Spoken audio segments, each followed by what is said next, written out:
प्रबल वर्षा नहीं red alert जारी होती सूचना अनुसार उत्तर पश्चिम पार्श्ववर्ती केन्द्रीय बंगोपसागर में लघुचाप केन्द्रीभूत होती जहाँ 27 तारिख सकाळे दक्षिण ओडिशा उत्तर आंध्र उपकूल अतिक्रम करिब। तेणु दक्षिण ओडिशा उपकूल बर्षिब। संभाव्य वर्षा और बात्या नहीं समीक्षा करिसेंति मुख्यमंत्री मोहन माझी। एही समय किभଳି भाबे लोकंकु थैथान कराजिबो, विभिन्न अंचल किभଳି मरामती कार्य को त्वरान्वित कराजिबो तार समीक्षा करिसेंति मुख्यमंत्री। बन्या मुकाबला पई सरकार प्रस्तुत अछंती बोली कहिसेंति राजस्व मंत्री। बन्या स्थितिर समीक्षा करिसेंति मुख्यमंत्री।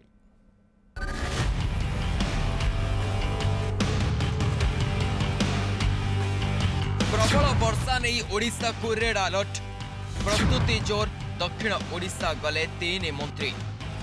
लघुचाप जनित प्रबल वर्षा नहीं ओडिशा को जारी होइछि रेड अलर्ट। किछि जिले में अति प्रबल वर्षा संभावना थिबारु पाणीपाग विभाग जारी करिछि अलर्ट। सूचना अनुसार उत्तर पश्चिम पार्श्ववर्ती केन्द्रीय बंगोपसागर में लघुचाप केन्द्रीभूत होइछि जहाँ 27 तारिख सकाळे दक्षिण ओडिशा उत्तर आंध्र उपकूल अतिक्रम करिब। तेणु दक्षिण ओडिशा और उपकूल में बर्षिब। संभाव्य वर्षा और बात्या नहीं समीक्षा करिसेंति मुख्यमंत्री मोहन माझी।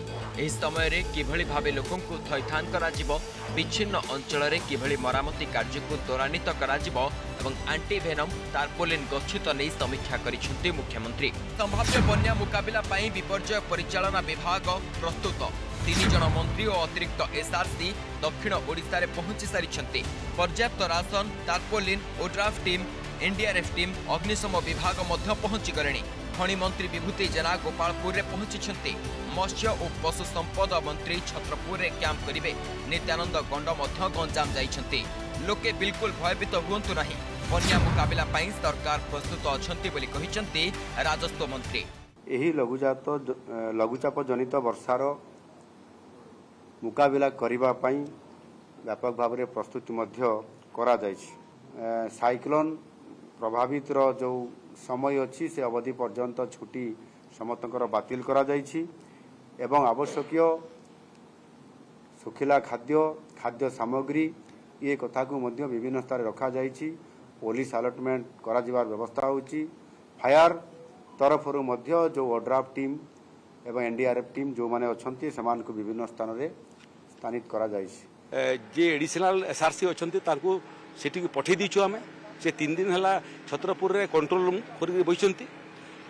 पर्याप्त राशन पठै दिया हिछि जिला मान को। से माने ब्लॉक पर्यंत तहसील पर्यंत पहुंचलानी। टार्पोलिन आवश्यक पड़े टार्पोलिन पहुंचलानी। ओडीआरएफ डिप्लॉय हो सारे, एनडीआरएफ डिप्लॉय हो सारे एवं अग्निशम विभाग मध्य डिप्लॉयमेंट सलानी। जहाँ जहाँ सरंजाम आवश्यकता अच्छी सबू पहुंची सारानी। एपटे महानदी मुंडली रे प्रति सेकेंड रे 5,78,000 रु अधिक क्यूसेक जल प्रवाहित हेउछि। आहुरी जलस्तर वृद्धि हेबो बोली जल संपद विभाग अनुमान करिछि। बन्या जल वृद्धि आशंका थिबारु तळगड़ बासिंदा भयभीत अवस्था रे अछंती। आमर एठी बंधबाड़ सब ठीक अछि, किछि असुविधा नहीं, किंतु पानी तो बढ़ुछि। वर्षा तो एमते होछि लागि रहिछि। आ वर्षा तले छाड़ू नहीं टोटाले। सकाळ 6टा वर्षा आरंभ हो गलानी। एतले आस्ता वर्षा छाड़ू नहीं। जी महानदी रे बारंबार बन्या जल आसुछि। बारंबार भी लघुचाप सृष्टि होछि। बंध करू वर्तमान पानी लागि गलानी। आहुर भी हीराकुद जल छाड़ुछि। आहुर भी पानी आसी पारे। जे आमे कोन करिवु। आमे तो एठी आम गाँव रे भी बारंबार 2-3 थर पानी पशिछि। सेबडे बड़म्बा गणर अधिष्ठात्री देवी मां भट्टारिकांक मंदिर पाददेश को छुईला महानदी बन्या जल। हीराकुद जलभंडार रे 20टी गेट खोला जिबारु मंदिर बेढ़ारे बन्या जल प्रवेश करिछि। मंदिर पहाच को पानी छुईथिबा बेले आउ 2 फुट बढ़िले भीतर को पानी प्रवेश करिवो। भट्टारिका नदी घाट रे लोकंकु स्नान पई कटकणा लगा जाइथिबा बेले अग्निशम बाहिनी ओडीआरएफ टीम मुतयन अछंती। ए चलचंचल मांकर पीठ आज चलचंचल हेछि।